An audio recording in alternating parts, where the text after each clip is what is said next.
Hit story में आपका स्वागत है। हेलो दोस्तों, मेरे भैया मुझे बचपन से ही बहुत प्यार करते थे और मैं भी उनके बहुत करीब थी। मैं मम्मी पापा से भी ज्यादा उनसे लगाव रखती थी। धीरे धीरे मैं बड़ी होती गई और हमारी दोस्ती और भी गहरी होती चली गई। मेरे भैया मुझसे बस 5 साल बड़े थे। उस समय मैंने जवानी में कदम रखा था और अपनी सहेलियों से मर्द और औरतों के बीच के रिश्ते के बारे में नई नई बातें सुनी रहती थी। भैया से मेरी दोस्ती इतनी गहरी थी कि मैं उनसे हर बात शेयर कर लेती थी और उनसे बातें करके मुझे बहुत सुकून मिलता था। एक रात की बात है, मम्मी पापा घर पे नहीं थे। भैया के सिर में बहुत तेज दर्द हो रहा था। उन्होंने मुझसे कहा, खुशी जरा चाय बनाकर मेरे कमरे में ले आओ। मैंने जल्दी से चाय बनाई और भैया के कमरे में ले गई। भैया ने चाय टेबल पर रखने को कहा और मैं टेबल पर रखकर चाय वापस आने लगी। तभी भैया ने मुझे पकड़ लिया और कहने लगे, आज घर पे कोई नहीं है, तुम्हें कमरे में डर लगेगा, इसलिए आज मेरे पास ही सो जाओ। मैं तुम्हें एक वीडियो दिखाता हूँ। भैया ने मुझे अपने पास लेटने को कहा। मैं उनके पास लेट गई और मुझे वीडियो दिखाने लगे। उस वीडियो को देखकर मेरे अंदर अचानक से बेचैनी होने लगी और फिर भैया मुझसे बोले, अब हम दोनों फिर मिलकर ऐसे ही करते हैं। चलो दोस्तों, मैं शुरू से बताती हूँ कि क्या हुआ था। मेरा नाम खुशी है और मैं 19 साल की हूँ। अभी अभी मैंने 12वीं कक्षा पास की है। मुझे पढ़ने का बहुत शौक था, लेकिन मेरे पापा मम्मी को भैया से कहा कि मैं आगे पढ़ना चाहता हूँ, तो कृपया आप दोनों मेरी मदद करो और पापा को मनाओ। मम्मी ने अपनी तरफ से बहुत कोशिश की, लेकिन पापा नहीं मान रहे थे। उनका कहना था कि आजकल कॉलेज में पढ़ाई कम और प्रेम प्रसंग ज्यादा चलते हैं। तभी मेरे भैया ने पापा को समझाया और मेरी गारंटी ले ली कि मैं ऐसा कुछ नहीं करूंगी और सिर्फ पढ़ाई पर ध्यान दूंगी। जब तब जाकर पापा मान गए और भैया से कहा कि आज से खुशी की जिम्मेदारी तुम्हारी है। अगर उसने कुछ भी गलत किया तो इस घर और खानदान की इज्जत पर दाग लगेगा और खुशी के साथ साथ तुम्हारी भी खैर नहीं। भैया ने पापा से कहा, फिक्र मत करो, मैं खुशी की हर हरकत पर नजर रखूंगा। उस वक्त मुझे पता नहीं था कि भैया के दिल में क्या चल रहा है और वह मेरी इतनी हिमायत क्यों कर रहे हैं। लेकिन मजे की बात यह थी कि मैंने कभी सोचा भी नहीं था कि मैं और भैया के बीच की दोस्ती इतनी आगे तक जाएगी। कि कुछ ही दिनों में भैया ने मेरे साथ जाकर मेरा भोपाल के कॉलेज में दाखिल करवा दिया। शुरुआत में मैं खूब मन लगाकर पढ़ाई करने लगी और कॉलेज में किसी के साथ ज्यादा घुलती मिलती नहीं थी। जो भी कॉलेज में होता वह सब मैं रात में भैया को बता देती। भैया भी मेरे साथ बहुत फ्रेंडली हो गए थे और मुझे लगने लगा कि वह मुझे कुछ अजीब नजरों से देखते हैं। भैया नौकरी के सिलसिले में हमारे घर पे ही रहते थे। फिर कॉलेज में मेरी दोस्ती एक लड़की से हो गई। उसके साथ दोस्ती करने के बाद मेरी जिंदगी बदलने लगी। उसने मुझे बताया कि उसकी मंगनी हो चुकी है और एक दिन उनसे मुझे अपने मंगेतर से भी मिलवाया। मेरी सहेली ने मुझे बताया कि उनकी शादी तय हो चुकी है और अब वह दोनों एक दूसरे के साथ सारी हदें पार कर चुके हैं। उसके बाद मैं अपनी सहेली से वह सब कुछ जानने की कोशिश करने लगी जो शायद मेरी उम्र में जानना उचित नहीं था। मेरी उम्र ऐसी थी कि मैं इन बातों को जानकर आसानी से गलत रास्ते पर चल जाती, पर फिर ऐसा ही होने लगा। मुझे भी उन बातों में दिलचस्पी होने लगी। मेरी किसी लड़के के दोस्ती नहीं थी, इसलिए जब मैं ऐसी बातें सोचती तो मेरे दिमाग में भैया की छवि आ जाती। लेकिन भैया का रवैया और उनकी बातें मेरी सोच को और बढ़ावा देते थे। कभी कभी मुझे लगता है कि शायद वह भी मेरे बारे में ऐसा ही सोचते होंगे, लेकिन कभी कभी उनका रवैया मेरे प्रति बहुत सख्त हो जाता था।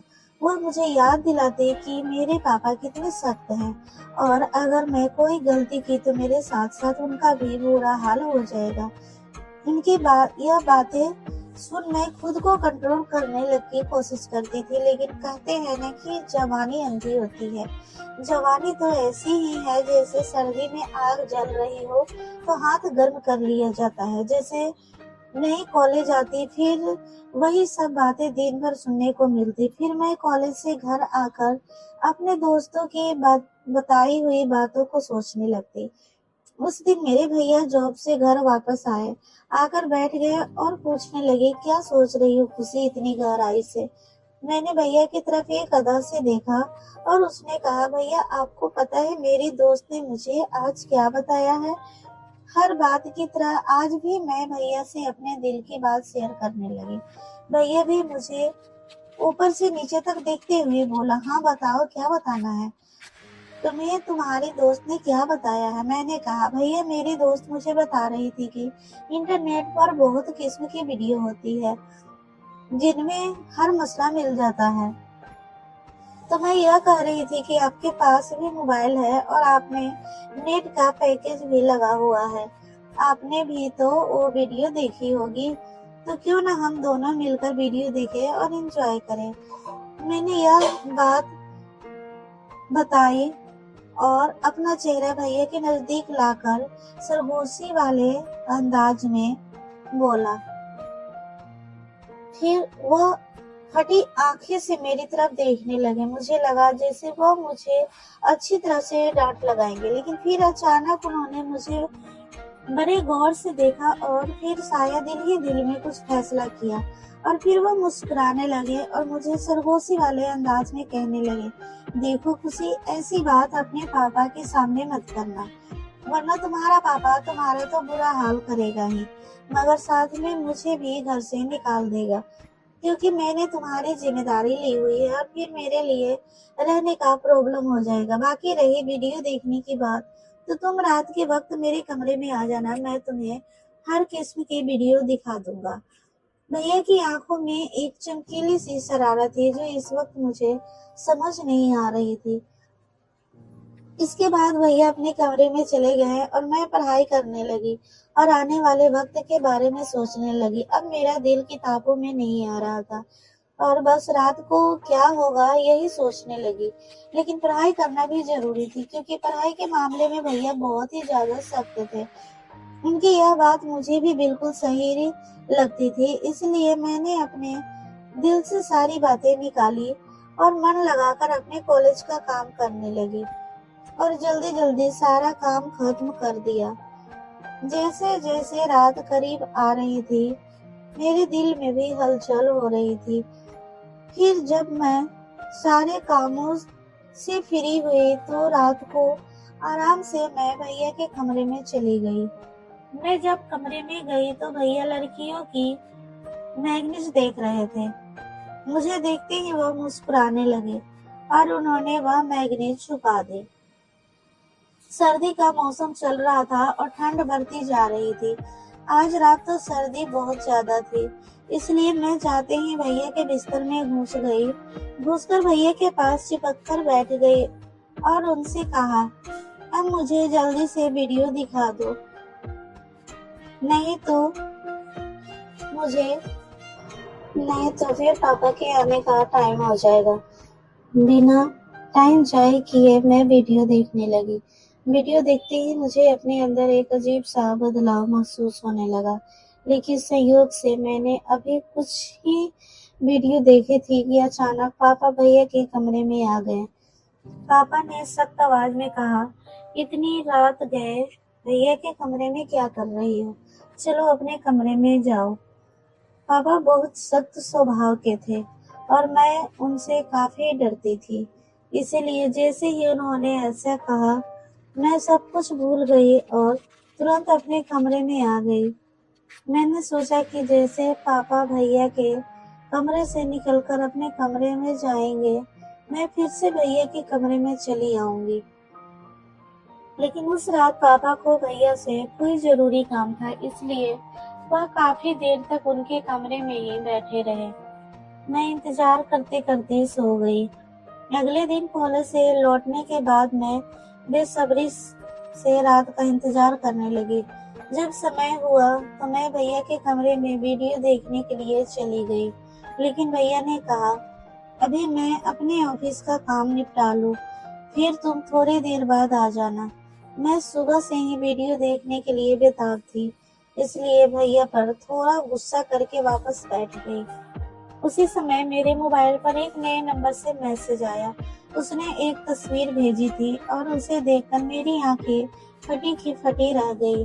वह बहुत रोमांटिक अंदाज में बात कर रहा था। पहले से ही बेताब थे, इसलिए मैं भी उसी अंदाज में जवाब देने लगी। फिर मुझे ख्याल आया कि यह बात मुझे भैया को बतानी चाहिए। मैं तुरंत भैया के कमरे में गई, लेकिन उसका दरवाजा बंद था। इसलिए मैं वापस अपने कमरे में आ गई और उस अनजान लड़के से बात करने लगी। मैंने उससे कहा कि मैं उसे देखना चाहती हूँ और वीडियो कॉल पर उससे बात करना चाहती हूँ, लेकिन उस लड़के ने मना कर दिया। इसी बीच मैंने देखा कि भैया अपने कमरे से निकलकर सीढ़ियों से ऊपर छत की ओर जा रहे थे। उनके हाथ में मोबाइल था। मुझे हैरानी हुई कि वह रात के इस वक्त छत पर क्यों जा रहे हैं। रात के 12 बज रहे थे और मुझे नींद भी नहीं आ रही थी। मेरे दिमाग में यह शक हो गया कि कहीं भैया ही तो मुझे ऐसे नए नंबर से मैसेज नहीं कर रहे हैं। खैर, मैं यह सोचते सोचते सो गई और सुबह उठी तो देखा कि भैया का मूड बहुत अच्छा था। इससे पहले मैं कॉलेज पैदल जाया करती थी, लेकिन उस दिन भैया ने कहा, आज तुम्हें अपनी बाइक पर कॉलेज छोड़ने जाऊंगा। मैं भी उनके साथ चल पड़ी। कॉलेज खत्म होते ही जैसे ही मैं गेट से बाहर निकली तो देखा कि भैया पहले से ही मेरा इंतजार कर रहे थे। उस दिन मैं बहुत उदास थी क्योंकि मेरी सहेली मुझसे नाराज थी। भैया ने रास्ते में मेरी उदासी का कारण पूछा तो मैंने बताया कि मेरी सहेली से लड़ाई हो गई है। भैया ने कहा, चलो तुम्हारा मन ठीक करते हैं। यह कहकर उन्होंने बाइक एक बिरयानी की दुकान पर रोक दी। हम दोनों ने वहां बैठकर बिरयानी खाई और कोल्ड ड्रिंक भी पी। इसके बाद हम घर वापस आ गए। उस दिन मम्मी पापा घर में नहीं थे। घर आकर भैया ने मुझसे पूछा, तुमने मुझसे दोबारा वो वीडियो देखने को क्यों नहीं कहा? मैंने जवाब दिया, मैंने तो पहले ही देख लिया था। यह सुनकर भैया चौंक गए और मेरी तरफ देखने लगे। उन्होंने पूछा, तुमने कैसे देख लिया? मैंने बताया, मेरा एक नया दोस्त बना है, उसने भेजी थी। मैं रात को आपको बताने आई थी, लेकिन पापा सो रहे थे। यह सुनकर भैया गहरी सोच में डूब गए। उन्होंने कहा, तुम जाओ, अपने कपड़े बदल कर आ जाओ। मैं अपने कमरे में गई और कपड़े बदलकर वापस लौटी तो देखा कि भैया मेरे मोबाइल पर कुछ ढूंढ रहे थे।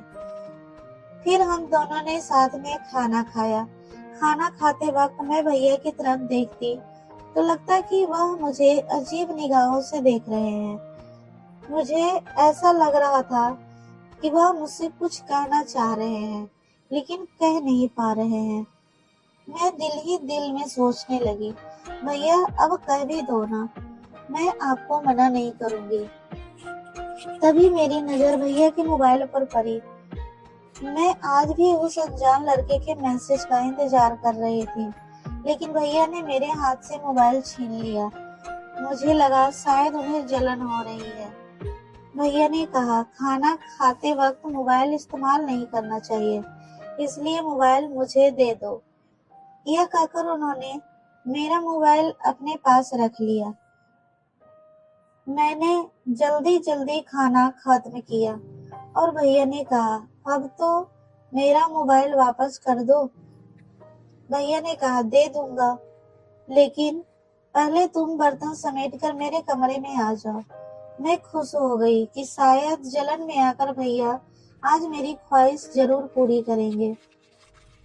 रात के 11 बज चुके थे जब मैं भैया के कमरे में गई और उनसे कहा, अब तो मेरा मोबाइल वापस कर दो, मुझे उस दोस्त से बात करना है। अब लेकिन भैया ने कहा, मेरे सर में बहुत तेज दर्द हो रहा है, जाओ पहले मेरे लिए एक अच्छी सी चाय बनाकर लाओ। मैं चाय बनाने चली गई। कुछ देर बाद मैं चाय लेकर कमरे में गई। जैसे ही मैं वापस जाने लगी, भैया ने मेरा हाथ पकड़ लिया और बोले, आज रात तुम मेरे कमरे में ही सो जाओ। मैंने जानबूझकर भैया को यह बात कह दी कि मैं अपने कमरे में सो जाऊंगी, लेकिन भैया ने मुझे रोक दिया और सख्त लफ्जों में कहा, मैंने जो कहा है वही करो। उन्होंने मुझे बिस्तर पर लेटा दिया। मैं डर के मारे लेट गई। फिर भैया काफी देर तक मेरा मोबाइल इस्तेमाल करते रहे और मुझे सोने भी नहीं दिया। रात के 12 बजे उन्होंने मुझसे कहा, तुम देखना चाहती हो ना कि वह लड़का कौन है जो तुम्हें वीडियो कॉल और तस्वीरें भेजता है। भैया की बातें सुनकर मैं बहुत खुश हो गई कि भैया मुझे आज कुछ दिखाने वाले हैं। भैया ने मेरा मोबाइल मेरे हाथों में थमा दिया और कहा, देखो इसे। उसकी तस्वीरें देखकर मेरे होश उड़ गए, क्योंकि वह लड़का मेरे दोस्त का मंगेतर था। मैं फटी आंखों से भैया की तरफ देखने लगी। मेरी आंखों में आंसू निकल पड़े। फिर भैया ने बताया, शुरू से बताना कि जब तुमने मुझे उस लड़की के बारे में बताया था तो मुझे समझ आ गया था कि तुम्हें कोई बेवकूफ बना रहा है। इसीलिए मैंने तुम्हारे मोबाइल से उस लड़के से बात करना शुरू कर दिया। वह तुम्हारी तस्वीरें सोशल मीडिया पर डालने वाला था। अगर मैं उसे डराता और धमकाता नहीं तो तुम बर्बाद हो जाती और हमारे खानदान की इज्जत खराब हो जाती। तुम्हारे पापा तुम्हारा और मेरा जो रस करते वो अलग खुशी। तुम्हारी उम्र अच्छी चीजें सीखने की है। ऐसी बुरी बातों और काम से खुद को बचा कर रखो। जब तुम मुझसे ऐसी बातें करती थी तो मैं तुम्हें तुम्हारा बचपना समझकर टाल देता था, लेकिन फिर मुझे एहसास हुआ कि मुझे तुम्हें समझाना चाहिए, इसलिए मैं तुम्हें सख्ती करने के बजाय दोस्ती बढ़ाई। अगर मैं तुम्हें सख्ती से समझाता तो शायद तुम नाराज हो जाती और मुझसे दूर होकर दूसरों के जाल में फंस जाती। भैया की बात सुनकर मैं फुट फुट कर रोने लगी। उन्होंने मुझे दिलासा दिलाया और समझाया कि मैं कॉलेज में ऐसी लड़कियों से दोस्ती ना करूं जो पढ़ाई में पीछे हो और फालतू बातों में पड़ी हो। मैंने भैया से कहा, अब सिर्फ मैं अपनी पढ़ाई पर ध्यान दूंगी, ऐसे बुरे कामों में अब बिल्कुल नहीं पड़ूंगी। तो दोस्तों, आज के दौरान में माँ बाप अक्सर अपने बच्चों को हर बात शेयर करने की इजाजत नहीं देते। बच्चों को सही और गलत में फर्क समझना और उनके हर कदम पर नजर रखना जरूरी है, ताकि उनके और उनके परिवार की इज्जत हमेशा सुरक्षित रहे। तो दोस्तों, यह कहानी कैसी लगी कमेंट में जरूर बताइएगा। अगर आपको पसंद आई हो तो कमेंट करके जरूर बताइएगा और वीडियो को लाइक कर दीजिएगा। अगर आप हमारे चैनल पर नए होंगे तो चैनल को सब्सक्राइब कर दीजिएगा। फिर मिलते हैं कोई नई कहानी के साथ। तब तक के लिए धन्यवाद।